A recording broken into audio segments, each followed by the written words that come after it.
Hello everyone, and welcome to our latest phlebotomy study log. This video focuses on the chapter on quality phlebotomy, and I have 23 questions prepared for us. For each one, hit that pause button and see if you can figure it out before I go over the answer. I hope this helps. Let's get started. Number 1. Explain the purpose of QA. Quality assurance is a set of methods used to guarantee quality patient care, including the methods used for patient preparation and collection and transportation protocols. These methods ensure better care, help reduce errors in, and improve the quality of test results and save money. Quality assurance programs are mandated by the Joint Commission. Number 2. Describe how QA differs from QC. Quality control refers to the quantitative methods used to monitor the quality of procedures to ensure accurate test results. Quality control is part of quality assurance, which is a larger set of methods that guarantees quality patient care through a specific program, including both technical and non-technical procedures. Number 3. What is the role of the Joint Commission in quality assurance? The Joint Commission's role is to mandate quality assurance programs, requiring that a systemic process be in place to monitor and evaluate the quality of patient care. Number 4. List the 4 criteria that make up documentation processes. Documentation processes include a procedure manual for laboratory procedures, a floor book detailing schedules and other information, the identification of variables that may affect patient care and test results, and continuing education for all members of the laboratory staff. Number 5. What information does a procedure manual contain? A procedure manual contains protocols and other information about all the tests performed in the laboratory, including the principle behind the test, the purpose of performing it, the specimen type the test requires, the collection method, and the equipment and supplies required. Number 6. What is the purpose of a delta check?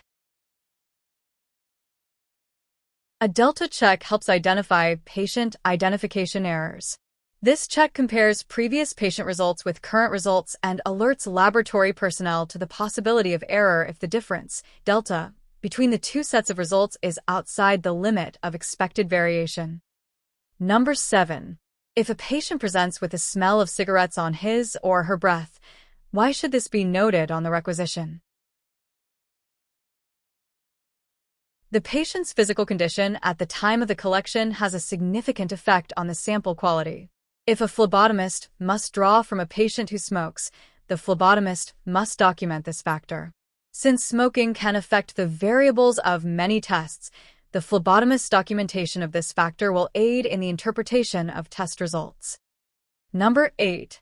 What information should be labeled on aliquot specimens? Each aliquot must be properly labeled as to the source and the additives present. Number 9. Explain quality phlebotomy and its purpose. The purpose of quality phlebotomy is to ensure that a systemic process is in place to monitor and evaluate the quality of patient care, as mandated by the Joint Commission. Number 10. Describe the philosophy, role, and purpose of TQM.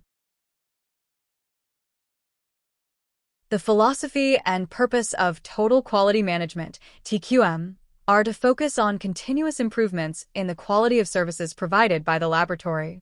The role of this program is to set guidelines and to evaluate and change its due process and standards as needed to reflect its philosophy. Number 11. Explain the difference between the procedure manual and the floor logbook. The procedure manual lists all of the procedures, processes, protocols, and handling and transport guidelines for each phlebotomy procedure. The floor logbook lists patients, their room numbers, specimens collected, phlebotomist's initials, the dates and times of collection, and their outcomes. Number 12. Explain pre-analytic variables and give examples of how to control or monitor such variables. Number 12. Pre-analytic variables exist in requisition handling, equipment, identification, preparation, and specimen collection, transport, and processing. Variables are problems and errors that can arise in any of these areas. Variables for each area vary. Number 13. Describe a negative outcome of improper patient identification. Give 2 examples of how you would ensure that proper patient identification is achieved. One negative outcome of improper patient identification is a patient's death. The wrong medication can be administered based on erroneous test results. To ensure proper patient identification, the phlebotomist must ask the patient his or her name and date of birth and then compare such information with the requisition slip. If the patient is an inpatient, the same is done, but the patient's identification number is also matched with the requisition slip. Number 14. Give 4 variables of which a phlebotomist must be aware during a phlebotomy procedure and examples of how to control or prevent such variables. Variables of which phlebotomists must be aware vary based on the procedure they are performing. Such variables may include patient identification, delta check, patient preparation for specimen collection, transport, time constraints, processing, and separation time. Prevention or control of each will differ with each variable. Examples of control procedures include asking the patient to state his or her name and checking that against the ID band, removing the tourniquet as quickly as possible to prevent hemolysis, and delivering the sample to the laboratory quickly to prevent sample degradation. Number 15. What organization mandates QA programs? The Joint Commission. Number 16. If there is a question concerning the principle behind a particular specimen collection, consult the Procedure Manual. Number 17. If a phlebotomist wants to know the turnaround time for a specific procedure, it can be found in the Directory of Services. Number 18. Which of the following compares previous patient data with current data?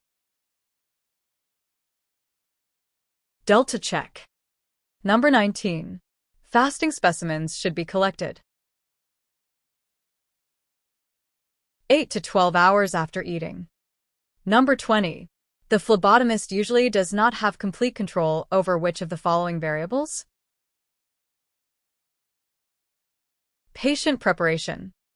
Number 21. No more than blank should elapse between the time a specimen is collected and the time serum or plasma is separated from formed elements. 2 hours. Number 22. Blank refers to a set of policies and procedures designed to ensure the delivery of consistent, high-quality patient care and specimen analysis. Quality phlebotomy. Number 23. The phlebotomist is most responsible for controlling pre-analytic variables. Thank you for watching. Don't forget to subscribe to our channel for more content.